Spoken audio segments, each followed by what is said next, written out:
Olá, você que me segue no Rodrigo Silva Arqueologia, que bom estar com você aqui mais uma vez para falarmos sobre a Palavra de Deus, sobre assuntos da sociedade, da teologia, da arqueologia, enfim, é o nosso bate-papo semanal aqui e eu tenho muita coisa para comentar com você. E hoje eu já começo o meu vídeo aqui agradecendo a Deus por algumas bênçãos. Uma delas foi que sábado passado agora, isso mesmo, esse último sábado, o programa Evidências também atingiu a marca de 1 milhão de inscritos no YouTube. Se você ainda não é inscrito, então vá lá, se inscreva também no Evidências NT. Sempre é espaço para mais um nessa família grande que nós temos aí. Então já temos ali 1 milhão de inscritos no Evidências, 1 milhão e 300 mil inscritos aqui no Rodrigo Silva Arqueologia. Isso é motivo para glorificar o nome de Deus, saber que mais e mais pessoas estão tendo acesso a esses conteúdos que a gente passa aqui, tá bom? Porque afinal de contas eu estou representando não a minha palavra, mas aquilo que a palavra de Deus apresenta. Também quero fazer um convite todo especial para vocês. Agora, no próximo dia 14/9, eu darei uma aula toda especial na internet sobre a Bíblia Sagrada. Tá bom? Desvendando a Bíblia com Rodrigo Silva, porque eu gostaria de ser o seu companheiro de jornada nesse estudo da Bíblia Sagrada. Vamos discutir um pouquinho como a Bíblia chegou até nós, como os livros foram escolhidos, por exemplo, por que alguns evangelhos estão dentro do cânon e outros ficaram fora. Quem decidiu isso? Será que a Bíblia foi escolhida apenas por uma questão de política? Onde entra a inspiração profética nisso aí? Por que novos livros não podem ser acrescentados à Bíblia ou tirados dela? Então vamos discutir um pouquinho sobre isso aí, como a origem da palavra Bíblia, a origem da palavra Novo Testamento. Então anote aí na sua agenda dia 14/9, 14 de setembro. Agora, se você quiser saber mais detalhes como participar, eu vou deixar aqui um link na descrição desse vídeo, então você pode clicar lá nesse link e você vai ter todas as informações como participar dessa aula inteiramente grátis, tá bom? Bom, e se você não é inscrito aqui também no canal do Rodrigo Silva, tá o meu convite aqui para você poder se inscrever no canal. Se gostar do conteúdo, deixe o seu like, deixe o seu comentário, partilhe com seus amigos e vamos que vamos falar da palavra de Deus, tá bom? Aproveitando o ensejo desse mês de Setembro Amarelo, onde há uma preocupação muito grande com elementos de saúde mental, depressão e pessoas que acabam dando fim à própria vida, eu vou evitar uma palavra aqui para não ter o vídeo derrubado aí, pessoas que acabam com a própria vida, eles se matam, não é? Eu acho que eu deveria fazer um vídeo que mencionasse um pouco isso aí, para a gente poder participar dessa campanha de prevenção. E eu quero dizer aqui com muito carinho, deixe-me colocar o preâmbulo do que você vai ouvir aqui hoje. Eu não sou um especialista em educação de filhos, eu não tenho filhos, eu não sou um especialista em lar e família, então esse vídeo aqui não terá por fim demonizar pais ou corrigir pais. Não é esse o meu objetivo. Eu acho que tem pessoas melhores do que eu para falar dessa temática. Porém, já com quase 3 décadas de magistério, porque eu já dou aulas desde que eu estudava teologia lá no IAN, e já dei aula por todos os níveis, já dei aula para pré-escola, para o Fundamental 1, Fundamental 2, já dei aula para o ensino médio, já dei aula para faculdade, já dei aula para o mestrado, para o doutorado. Então, quer dizer, eu já passei do 8 ao 80, então eu posso falar um pouquinho da sala de aula dos produtos que nós temos recebido, permita-me falar assim, não estou coisificando as pessoas, mas eu digo, nós recebemos em sala de aula o produto dos lares, sabe? O que nós recebemos como aluno, seja nas escolas primárias ou na pós-graduação, é um produto da família moderna, do lar moderno, da sociedade moderna. Isso me permite tecer alguns comentários e eu me dirijo de maneira especial a você jovem, tá bom? Você sabe, você que já está de uma geração agora, né? Eu que já sou de uma geração cringe, então eu gostaria de falar um pouco com você. Eu estou muito preocupado com a geração de vocês, muito mesmo, é uma preocupação honesta. Não estou aqui para detonar vocês, mas para levar vocês a refletirem. O que está acontecendo com a geração de hoje? E antes que você pense que eu vou falar apenas do problema das drogas, da delinquência, do desrespeito, fazer um discurso moralista, Não, não é essa a minha principal preocupação agora, porque estas coisas que eu elenquei aqui como exemplo são talvez o sintoma de um problema mais sério, de um problema mais profundo. A falta de propósito de vida que muitos jovens apresentam. E os números não me deixam mentir. Os números que nós temos de pesquisas tabuladas, sérias, sobre a geração de vocês, me dá muita preocupação. Por isso que eu intitulei esse vídeo como Pobre Juventude Rica. Eu quero ler aqui um trecho. Eu escrevi uma vez para a TV Novo Tempo uma série de estudos, evidências. Aliás, vou aproveitar aqui um parênteses e fazer propaganda desse estudo Evidências. Se você quiser essa revista, ela chegará gratuitamente em sua casa em qualquer lugar do Brasil. Tá bom? 0800, você não precisa pagar nada. Você pode pedir, por exemplo, se você quiser, você pode mandar um WhatsApp pelo telefone 0 operadora 12 2127 3121. Vou repetir para você anotar.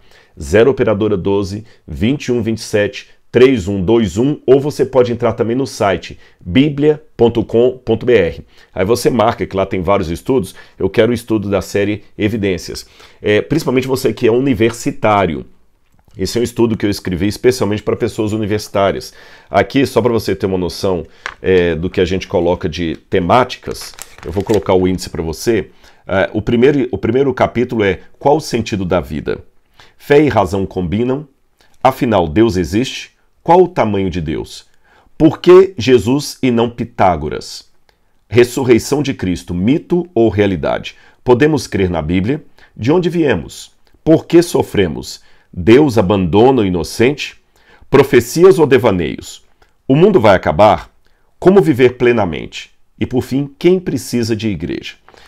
Você vai notar que tem as notas de rodapé, então não é uma coisa que eu tirei da minha cabeça.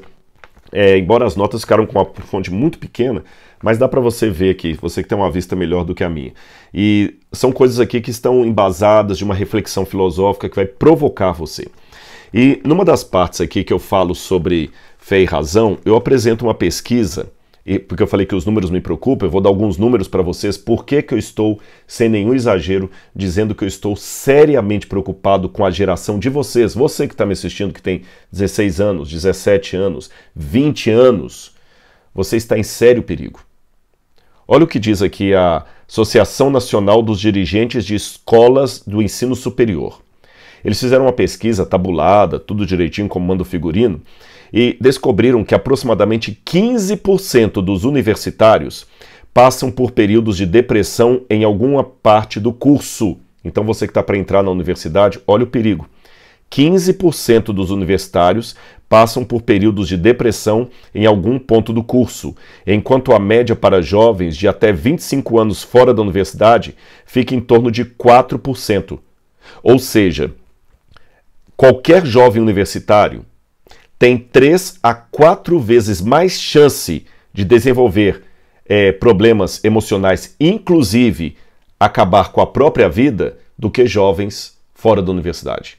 Um jovem universitário tem de 3 a 4 vezes mais chance de acabar com a própria vida do que um jovem não universitário.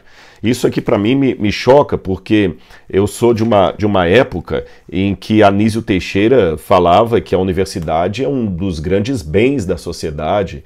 Eu me lembro da Fundação Roberto Marinho com um slogan que dizia assim: olhar bem de perto o futuro e compreender, educação é tudo. Só que aqui no caso está mostrando que não.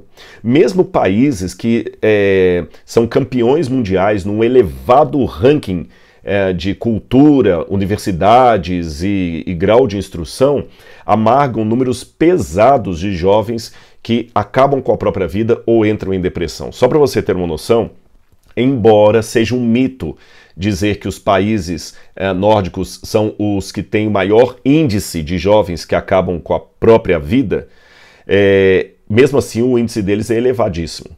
Eu digo que eles não são os maiores do mundo porque a média europeia de jovens que acabam com a própria vida é de 15,9 em cada 100 mil habitantes, 100 mil pessoas, 100 mil cidadãos. Ou seja, a cada 100 mil cidadãos da Europa, 15,9 acabam com a própria vida. Em média. Isso é a média. A média. Aí quando você vai em países como a Suécia, essa taxa é de 14,8, a Islândia é de 14, a Dinamarca de 2,8, a Noruega de 2,2. Então por isso que é mito dizer que esses países são os que têm a maior taxa de jovens que acabam com a própria vida, tá bom? Porque a média deles é menor do que a média europeia. Contudo, ainda assim é uma média muito alta. Por exemplo, a Noruega, um país riquíssimo, a média por 100 mil habitantes de pessoas que acabam com a própria vida é de 12,2, como eu falei para vocês.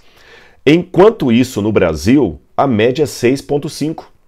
Ou seja, lá que eles têm uma condição de vida muito melhor do que a nossa, o índice de desenvolvimento humano, IDH, muito superior ao nosso, a taxa de jovens que acabam com sua própria vida é o dobro da nossa. É o dobro da do Brasil. E mesmo o Brasil não pode também se orgulhar, que bom, nossa taxa está menor do que a deles, porque embora caiu um pouquinho a taxa de jovens que acabaram com a própria vida no mundo, na Europa e na Ásia, mas nas Américas, da América do Norte e América do Sul, esse número aumentou.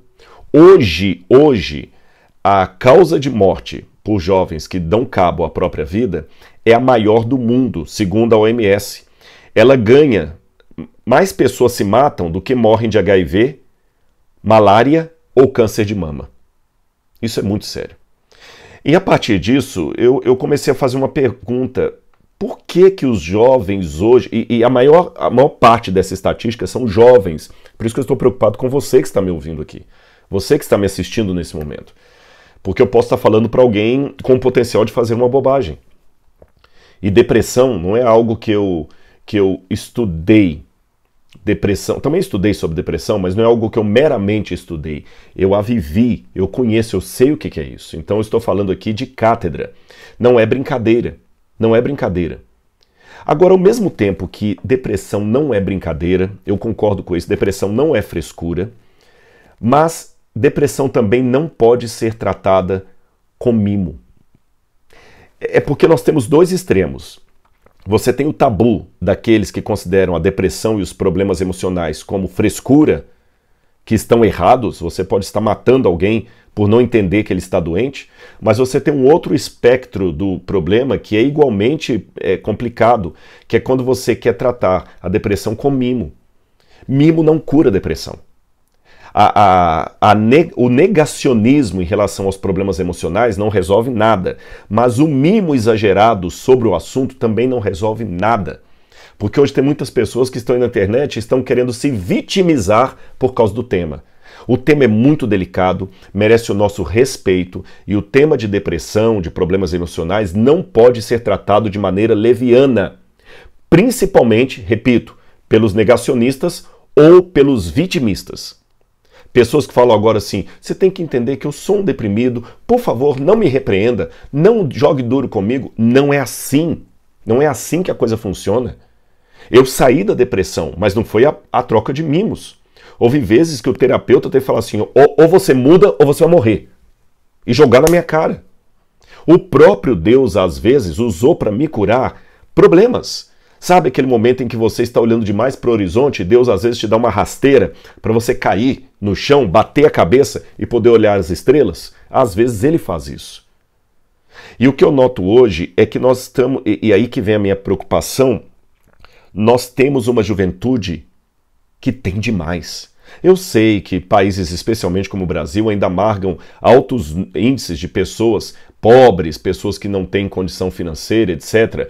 Mas mesmo entre pessoas pobres da periferia, classe C e D, mesmo entre classe C e D, os jovens da classe C e D têm uma vida muito mais confortável do que os seus avós tiveram no passado. Por exemplo, no passado, uma criança, para ter um brinquedo, eu lembro do meu pai contando que o único brinquedo que ele teve na vida dele toda foi um revólver de plástico, que a minha bisavó acabou quebrando um dia que ele foi brincar com o revólver e esqueceu de lavar as vasilhas do bar que ele tinha que tomar conta com 6 anos de idade, 8 anos de idade. Ele tinha que tomar conta de um bar, de um balcão. E o dia que ele esqueceu de lavar as vasilhas e brincou com o único revólverzinho que ele ganhou, ele levou uma surra e ela quebrou o revólver. Meu pai contava isso. Eu ainda sou de uma geração que os pais conviveram com isso, mas você talvez que tem 16, 17 anos, o seu pai já é de uma geração que já não sofreu tanto. Então quer dizer, eu ainda sou filho, pela minha idade, de uma geração que ia para a escola com um caderno de pão. Você já é filho de uma geração que já não teve que passar por isso. Então, você já é filho de uma geração que não teve que brigar tanto para ter o que tem. E você, por consequência, tem que brigar menos, ou seja, cada vez brigando menos. E isso causa um preço. Nada vem de graça. Tem uma expressão lá nos Estados Unidos, né? Lunch is not for free. Ou seja, o almoço não é de graça. Tudo tem um preço. Tudo você tem que pagar.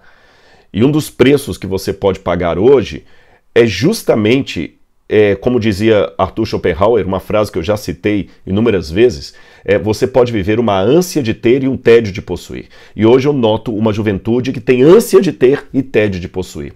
Voltando a fazer o exemplo do meu pai com o brinquedo. Não estou falando que a geração dele era correta, não estou estabelecendo assim parâmetros de dizer que temos que voltar, que aquilo que era o ideal, que os pais batam nos filhos e quebrem os brinquedos deles, não. Meu pai guardou muitas sequelas disso, emocionais, e nunca teve a oportunidade de passar por um psicólogo. Eu sei disso. Hoje, o adulto tem essa consciência, quando criança não, mas hoje eu tenho. Mas perceba que hoje, mesmo pessoas da classe C e D, os meninos têm muito mais brinquedo do que os avós tiveram. Hoje você vai numa loja de R$1,99, quantos carrinhos você pode comprar ali, bonecas de plástico. Então aquelas histórias da minha avó, do meu pai, ou no caso de vocês, já da bisavó, da tataravó, que no tempo dela ela só tinha uma boneca de milho que ela tinha que fazer, esse universo já é muito estranho para você, ele já é um universo distante. Porque você, quando criança, eu estou falando para as meninas, você teve tanta boneca. Foi-se o tempo que a Barbie era uma coisa só das meninas ultra mega power ricas. Hoje tem Barbie até falsificada no mercado aí para comprar. Tantos carrinhos que mesmo criança pobre ele nem sabe tanto carrinho que ele tem. Existem ainda aqueles que estão abaixo da linha da pobreza. Eu não estou ignorando-os, não, tá bom? Não adianta colocar no comentário aqui, Rodrigo, você esquece que ainda tem muita gente pobre no Nordeste, eu conheço, eu sei que tem. Mas eu estou falando para pessoas que têm condição de ter pelo menos um celular e assistir esse vídeo.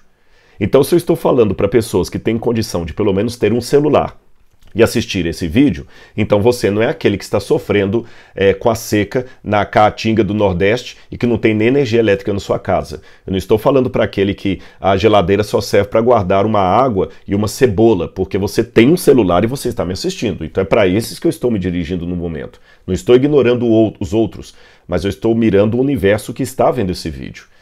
Então você certamente é de uma geração que você teve muito mais do que as pessoas do passado. E cada vez que nascem novas crianças, eu noto que elas têm cada vez mais coisas. Por isso que hoje é mais difícil criar um casal de filhos do que no passado criar 14. A minha esposa, do lado do pai dela, ele tem 13 irmãos, 14 com ele. A mãe dela tem 11 irmãos, 12 com elas. E eu tenho certeza que a avó da minha esposa teve muito menos dificuldade para criar os 14 ou 12 filhos do que muitos pais hoje que têm um filho ou uma filha, que custa muito mais caro hoje. É estudo, é material, é equipamento, a passagem do ônibus, é a mesada que tem que dar, é o lanche, é o celular que tem que comprar, porque senão ele vai ficar revoltado, é o tênis que ele tem, é tanta coisa, fora que o pai hoje tem que sentar e fazer o exercício junto que o filho não consegue fazer sozinho. Ou seja, nós estamos hoje, e eu estou preocupado com você, jovem, comece a refletir sobre a sua geração. Você está hoje numa geração muito independente e pouco autônomo. O que eu quero dizer com isso? Muito independente e pouco autônomo. Muito independente no seguinte sentido: você que escolhe que roupa você vai sair, não é mais o pai que escolhe nem a mãe, você que escolhe a comida que você quer comer, você que escolhe o namorado, não é mais o seu pai que... Acabou esse negócio da filha pedir ao pai se pode namorar, o pai fica sabendo quando ela já está namorando o cara há 3 meses, né? Ele só fica sabendo depois. Você hoje não pede mais autorização pai e mãe para namorar, você é muito independente. Seu pai não tem que dar satisfação na sua vida. Hoje há crianças com 14 anos que já colocam uma placa lá, para entrar no quarto dele tem que pedir licença, aqui é o meu local. e tudo mais. Você que decide o que você assiste na internet, o que deixou de assistir, que canais você segue, que deixou de seguir. Mas você, ao mesmo tempo que é tão independente, é pouco autônomo. O número de jovens com mais de 30 anos, casados, com faculdade, que ainda dependem do pai para ajudar a pagar as contas da casa, é enorme. É enorme. Eu conheço um monte de jovens. No passado, muitos pais aí não tinham cultura, não tinham. Na época, quem fazia o ensino médio tinha muita coisa. Eu ainda conheço uma geração de pais que estudaram só o primário, e trabalharam desde cedo para ajudar a família. E com 18 anos ele já tinha que sair de casa e se virar. Só que é interessante. Ele com 20 anos já tinha um patrimônio que você, com 28, ainda não tem. E você percebeu que aqueles pais que não tinham cultura conseguiram fazer mais do que muitos filhos hoje que têm faculdade? Eu conheço uma leva de jovens com diploma superior, inteligentes, que falam inglês fluentemente, falam inglês muito bem, têm faculdade, mas se o pai e a mãe não ajudar, ele não tem um salário suficiente para manter a própria família dele. Eu conheço vários. É que eu não estou... Repito, não é aqui para dar toim em ninguém. Eu estou preocupado com você. Entenda que se você ficar ofendido com o que eu estou falando aqui, eu não vou perder nada. Mas você pode perder o seu futuro. Desculpe-me, eu não estou aqui como um pai desesperado. Se você não me amar, eu vou morrer. Não, se você não gostar do Rodrigo Silva, minha vida continua. Eu não sou seu pai. Eu não sou seu pai. Desculpa, eu vou ser muito sincero. Eu amo você como meu irmão em Cristo Jesus. Mas se você não aceitar o que eu estou falando aqui, minha vida continua. Eu já tenho 2 doutorados, um pós-doutorado, tenho um emprego, tenho estabilidade, graças a Deus, não tenho nenhuma dívida, eu não durmo com dívida no banco, tenho meu carro, minha esposa tem o emprego dela, eu tenho o meu, eu estou tranquilo. Então, quer dizer, a minha vida está ganha. Se você não ouvir o conselho que eu estou te dando aqui agora, para o seu próprio bem, quem vai perder é você. Então, pare para pensar um pouquinho. E quer mais números? Já que eu sou um acadêmico e gosto de falar para jovens inteligentes, ou pré-universitários, ou que já estão na faculdade, ou que já saíram dela, vou lhe dar números. Tem um pesquisador na internet, Tiago Faria. Pesquisa, por favor, é Tiago Faria, acho que é pesquisa... Bom, eu não lembro agora o nome do instituto dele, mas se você colocar, por exemplo, assim, na internet, ansiedade ou frustração, jovens, e Tiago com TH Faria, você vai encontrá-lo. Tem muita coisa, ele tem uma equipe que faz uma pesquisa muito interessante com jovens universitários, ele tem vários dados ali, e um deles me chamou a atenção que ele pesquisou que o Brasil tem, olha que interessante, aos 30 anos, jovens da classe A, B e C, hein? Não estou falando dos mais pobres não, gente que mora na Zona Sul, jovem que fez medicina.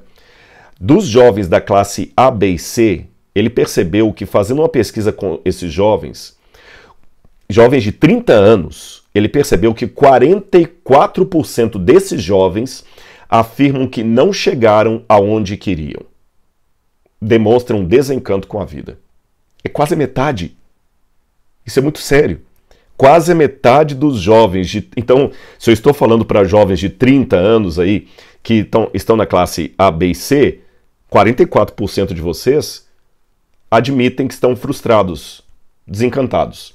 65% sentem que se tornaram fruto de onde a vida levou, ou seja, não tiveram controle sobre as escolhas ou as coisas simplesmente aconteceram. Isso é muito interessante porque no passado a vida já era determinada. O filho do alfaiate era alfaiate. O filho do advogado era advogado. Era comum você ver uma placa assim, Advocacia Souza e Filhos. Havia muito assim, Marmoraria Moreira e Filhos. Havia muito isso. Tanto é que muitos sobrenomes ou nomes que nós temos em inglês, terminados em son, significa filho de. Filho de. E alguns até a profissão virava o sobrenome da família. Taylor, por exemplo, é alfaiate. Alfaiate. Então os que eram Taylor eram alfaiate. Steiner, em alemão, Steiner, pedra, pedreiros, construtores.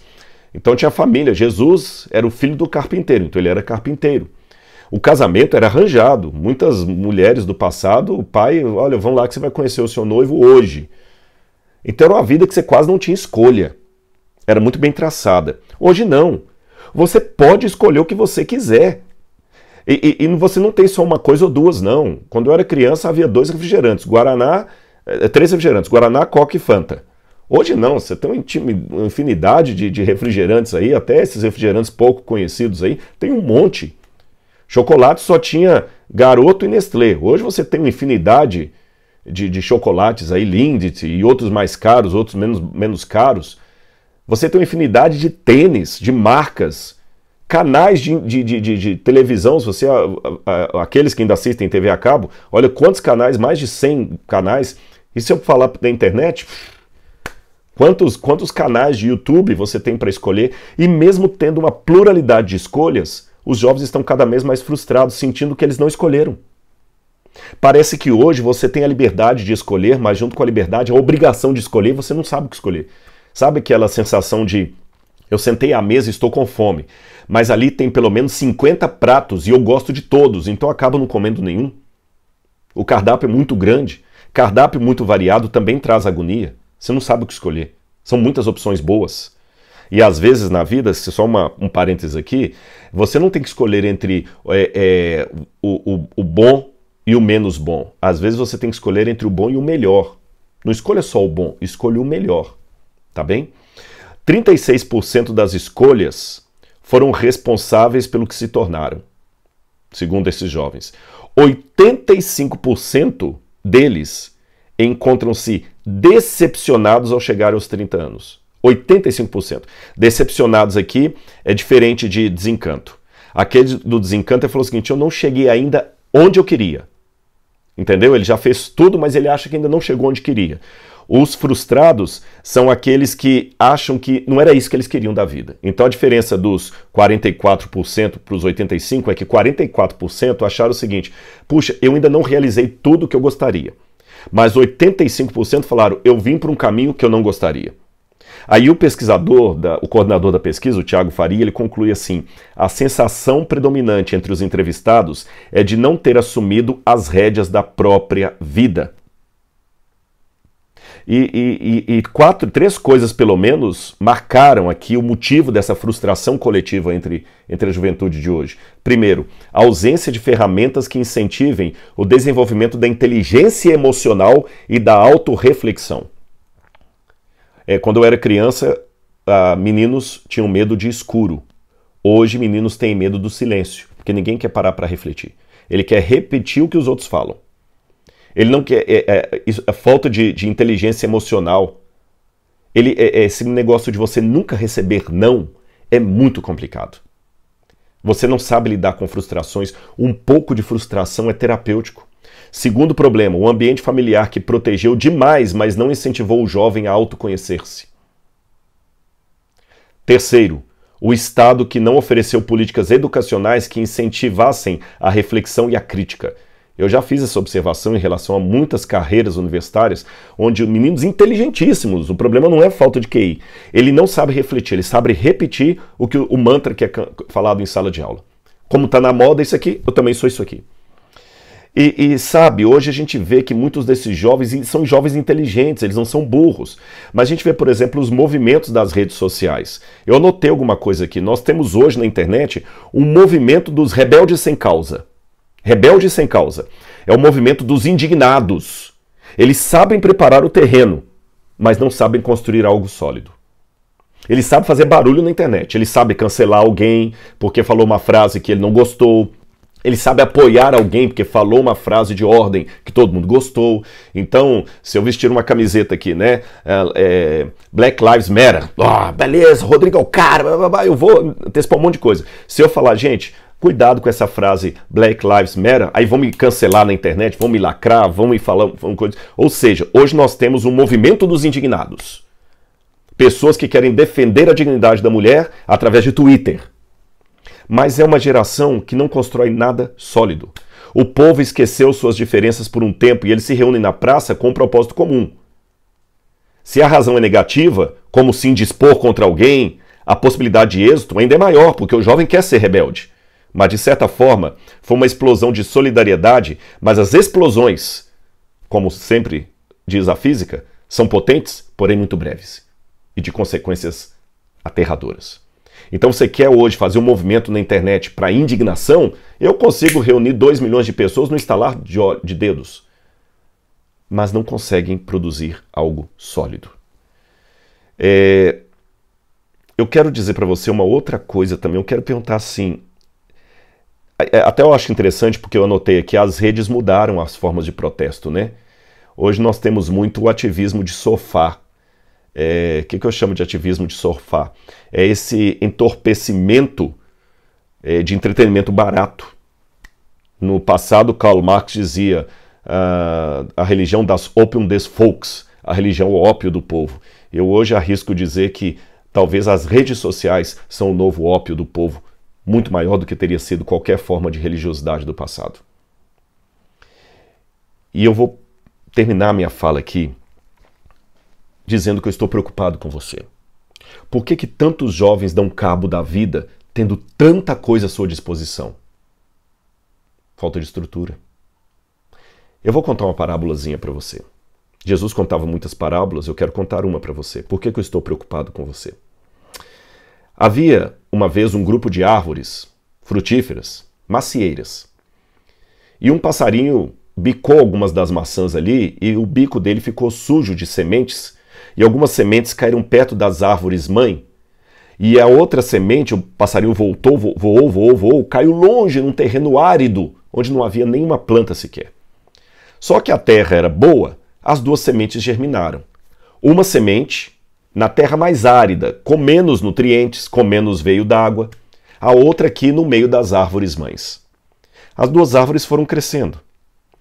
A árvore que estava no meio do terreno árido recebia pancadas de vento, tempestades, raios e trovões que muitas vezes acertavam porque estava como um para-raio ali no terreno e ela quebrava, queimava e tinha que renascer de novo todo cheio de cicatrizes.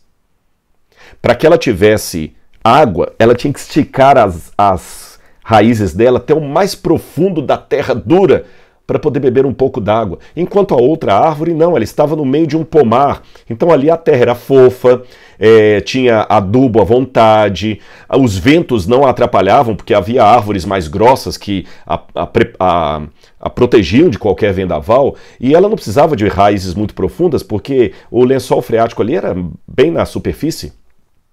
Até que um dia veio um lenhador e, por ironia do destino, cortou todas as árvores daquele pomar, menos a caçula. E agora, à distância, sem nenhum paredão de árvores que impedisse a visão, uma irmã ficou olhando a outra. Uma, toda bonita, frondosa, cheia de cuidados, proteção e carinho. A outra, cheia de cicatrizes, torta, feia, pelas pancadas que ganhou da vida. Elas ficavam se contemplando. Até que um dia armou um vendaval. Para aquela árvore que estava lá no meio do nada, que talvez cresceu até cobiçando o conforto da sua irmã, aquele vendaval foi mais uma chuva de muitas que ela já encarou e ela continuou em pé. Mas para outra, que não era acostumada com nada disso, foi suficiente para derrubá-la no chão. O mestre Jesus, quando contava uma parábola, perguntava ao auditório: o que vos parece? Eu pergunto a vocês: o que vos parece? Eu temo que muitos de vocês, jovens, são a árvore que cresceu no meio das irmãs, das árvores mães. Você cresceu numa sociedade que ensinou para você que é proibido proibir.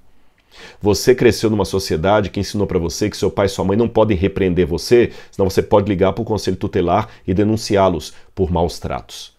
Você cresceu numa sociedade em que os professores não podem falar alto com você, senão o pai pode abrir um processo contra ele. Você cresceu numa sociedade que ninguém pode brincar de maneira nenhuma com você, senão você vai processá-lo por bullying.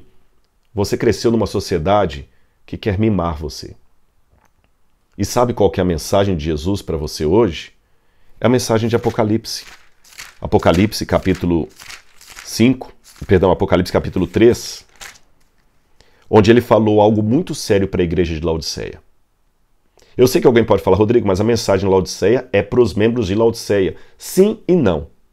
Para mim, a mensagem de Laodiceia também reflete a sociedade dos últimos tempos. Sabe por quê? A igreja reflete a sociedade. O problema da igreja é quando ela deixa que o mundanismo entre dentro da igreja, que o jeito de ser do mundo adentre os portais da igreja. De modo que a igreja, como um refletor social da sociedade que está em volta, pode sim ser apenas um microcosmo interno daquilo que acontece no mundo. De modo que a advertência que vale para a igreja, vale também para o mundo. E Jesus diz assim a Laodiceia: eu conheço as obras que você realiza, que você não é frio nem quente. Quem dera você fosse frio ou quente. Porque você é morno e não é quente nem frio, estou a ponto de vomitá-lo da minha boca. Porque você diz, eu sou rico, estou bem de vida e não preciso de nada. Mas você não sabe o que é. Infeliz. Sim, miserável, pobre, cego e nu. Aconselho que você compre de mim ouro refinado pelo fogo, para que você seja de fato rico. Compre vestes brancas para se vestir, a fim de que a vergonha da sua nudez não fique evidente. E colírio para ungir os olhos, a fim de que você possa ver. Meus queridos, principalmente você mais jovem, você já percebeu que você está disposto a cancelar qualquer um na internet porque ele falou uma frase que está contra a ideologia que passaram para você, mas você continua seguindo na internet alguém que debocha de Jesus? Ah, mas ele é tão engraçado, ele é tão talentoso, ele canta tão bem, ele atua tão bem, ele faz um programa tão legal. É. Então quer dizer que eu não posso falar mal dos seus valores, eu não posso falar mal da sua ideologia, mas eu posso falar mal do seu Deus, que está tudo bem. Será que é isso? Será que você está fazendo parte de uma pobre juventude rica? Sabe, o Sheikh Rashid, que é um dos fundadores lá de Dubai, ele uma vez deu uma declaração que ficou famosa no mundo inteiro. Ele falou assim: o meu bisavô andou de camelo, meu avô andou de camelo, meu pai andou de camelo, eu ando de Mercedes, meu filho vai andar de Land Rover, mas eu tenho certeza que o meu neto vai voltar a andar de camelo. Sabe por quê? Pai pobre, filho rico. Mas pai rico, filho pobre. Quantos milionários aí, quando estão perto da velhice ou da morte, o que eles mais temem é dar a herança dele para quem não teve que lutar nada por aquilo, mas está cheio de ideias. A internet hoje está convencendo você a ser um crítico construtivo, mas você nunca construiu nada. Como é que você pode ser um crítico construtivo, fazer uma crítica construtiva se você não construiu nada? O que é que você já construiu na vida até hoje? Você que está com 25 anos. Além do diploma, do conhecimento, do inglês que você tem e dos brinquedos que colecionou na infância, o que é que você já fez de si? O que é que você já projetou? Eu sei que este discurso não é para todos, mas é para alguns. Cuidado. Se Johnny Depp conseguiu torrar uma fortuna de 400 milhões de dólares, porque não tinha inteligência o bastante para gastar aquele dinheiro, e entrou em bancarrota, 400 milhões de dólares é muito dinheiro. Há muitas pessoas torrando também, jogando fora as oportunidades da vida, porque não sabem nem dar valor àquilo. Aceite com carinho essa repreensão. E eu posso dar uma dica para você? Não estou falando para você agora jogar fora tudo que seu pai e sua mãe deram, não, mas comece a valorizá-los. Eles amassaram um barro que você não amassou. E mesmo que seu pai pague a sua faculdade, alguns conselhos práticos. Nas férias, não aceite ir para a casa da sua mãe. Não. Procura fazer um trabalho, ainda que part-time. Se você tem carteira, pegue faça um Uber. Comece a dirigir um Uber. Se você ainda mora com seus pais, fala assim: pai, mãe, eu vou pagar pelo menos a conta de água e da internet aqui da casa, todo mês. Eu quero contribuir, pai. Eu quero contribuir. Chega para isso, seja homem, seja mulher. Tá bom? Você está com 20 anos ainda, está estudando. Mas estou estudando, é muito difícil. Olha, eu penei muito para estudar, você pode também. Você não é melhor do que eu. Tá bom? Por que você é tão fraco assim? Se eu conseguir, você consegue também. Faça isso, pai, eu quero pagar pelo menos uma conta de água e de internet aqui em casa. Eu vou trabalhar. Tem um trabalho na Igreja Adventista que chama-se colportagem, vender livros de porta em porta. Tenha coragem. Pegue um prospecto, coloque debaixo do braço, vá vender livros. Ah, Rodrigo, eu não sou bom de vender de livros, então faça outra coisa. Engraxe um sapato no aeroporto. Todo trabalho é dignificante. Engraxe um sapato. Trabalhe de balconista no McDonald's ou no Pizza Hut, que seja. Faça um trabalho por algumas horas. Fala assim, pai, eu estou ganhando um salário mínimo, mas está aqui, pai, meu salário mínimo para contribuir aqui em casa.